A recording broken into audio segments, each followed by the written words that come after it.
Hello again. Last time we took a very detailed look at how to do kit bashing, but this time we're going to keep things quick and to the point. Today's project is about the first McFarlane toy I ever bought. That was at Fat Jack's Comic Crypt back in Philadelphia, and that figure was Poacher.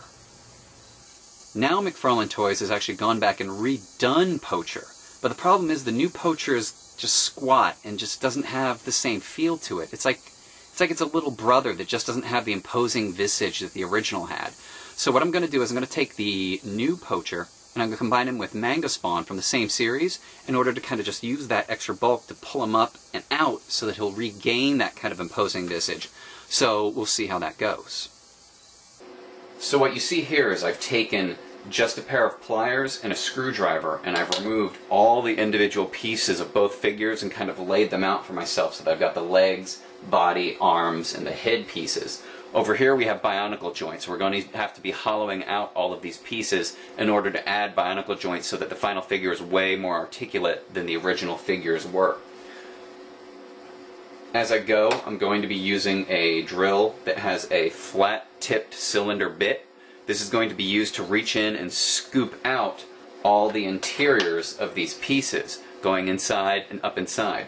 The reason being is the bionicle joints can only support so much weight on them before they just give. So I'm going to have the figure be as light as possible. One of the difficulties I'm going to face is Poacher's midsection. This is solid plastic. This is going to take a lot of initial digging inside of it to get as far in as I can. And then what I'm probably going to have to do is saw the entire thing in half so that I can pull it apart like a coconut, reach in and hollow out the base half, reach in and do the upper body, and then when I've got them all assembled, reattach it and slice around the belly to take it back together again.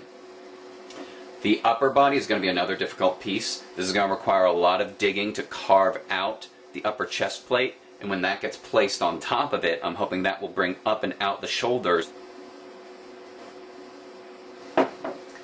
The feet are going to be using both at the same time. I'm going to be hollowing out the Manga Spawn part and putting it on top of the feet. Then I'm going to be slicing off the actual foot and giving that an articulate joint so that way when the leg moves, the foot can actually compensate for where the leg is without the figure pitching over. And the hands are going to be a little tricky. On one of them it'll be alright because the hand is open. I'm going to be slicing off all of Poacher's individual fingers and attaching them to Manga Spawn as if it's some kind of glove. And then with another bionicle joint at the elbow, I'll be attaching the upper arm of Poacher onto it. Now the other one is difficult simply because the fist is clenched. The difficulties of this is that I'm going to have to be very delicate to try and remove each finger. So I'm going to have to start with the thumb, go over to the pinky, then when those are removed, the middle finger and the pointer finger. But the pointer, I'm probably going to have to take an X-Acto knife and just gently re-sculpt the fingernail and then repaint it so that it'll actually fit on the glove. The head, I have to decide with some of the armor pieces that are up here what's going to be fitting on it for doing the ears. And then I'm going to have to remove the stump that's on it so that I can add another bionicle joint, stick it in there so we have the actual head that can look around on the joint. And we'll see how that carving goes. So now what I've done is I've hollowed out all the individual pieces, and what I'm going to do is take all the parts that have a lot of ugly bits around them. This is usually where the plastic has melted and made just kind of flash sticking out the sides parts. I'm going to use an X-Acto knife to just kind of go in and slice those parts out just to clean all the individual joints up. So that way I have a nice clean, hollow, and lightweight piece left behind so that this doesn't end up being too much top heavy.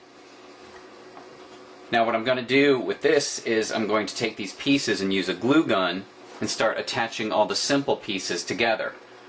That makes all the different things like the legs, putting the two pieces together and having the leg made, and anything that doesn't involve directly the bionicle joints. Those are going to be later after I put all those pieces together.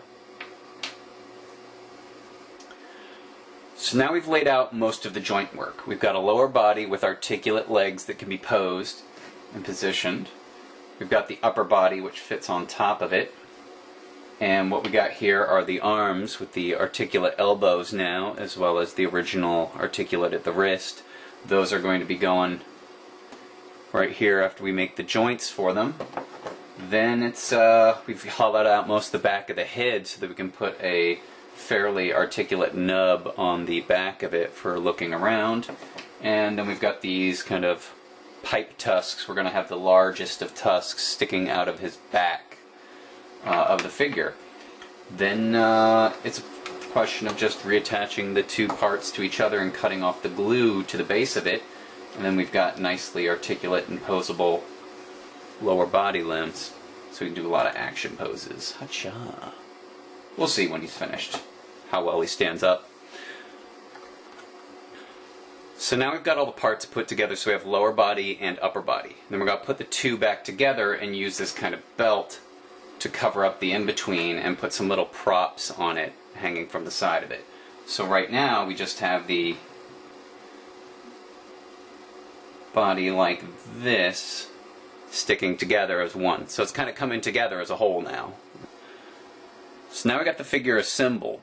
All the parts have been put together, everything's there, but the thing is, in between all the joints is just bionicle parts sticking out. So what we're going to do is we're going to go into each of the individual joints, but under the armpit, over here on the neck, and in between the waist. We're going to go through and add little cloth joints that, number one, cover up all the bits that are on the in-betweens, as well as provide little boxes that are going to basically hold up the weaker joints, like on the elbow. There's a little flim-flammy. Notice there, it just jumped on the joint there to do even more of the splits. So, once we improve the joint structure and add in all the in-betweens, this figure will be pretty much ready to just paint and be done. Alright, so we finished the project, and I think it's pretty successful. On Manga Poacher now, he stands taller and broader, and he's no longer at the shoulder level with his brother. He's kind of a more streamlined version. You'll notice he's still got the smaller feet and slimmer limbs going on, so it's a more athletic feel. I took a moment to make a weapon for him, so I took his couple of his weapon pieces and some Lego Bionicle parts and a couple Zoids pieces and put it together and just painted it appropriately.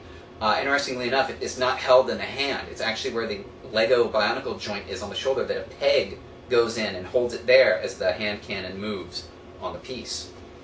If you're watching this before Christmas, there should be an auction going on eBay. If you look up Manga Poacher, you'll find it. Also, if you go onto my DeviantArt profile, you can look at high-resolution images, and of course there's always my website to look at my animation portfolio. So I hope you enjoyed this tutorial video, and happy bidding, and of course happy holidays, everyone. In the butt. You called it his shoulder instead of his elbow.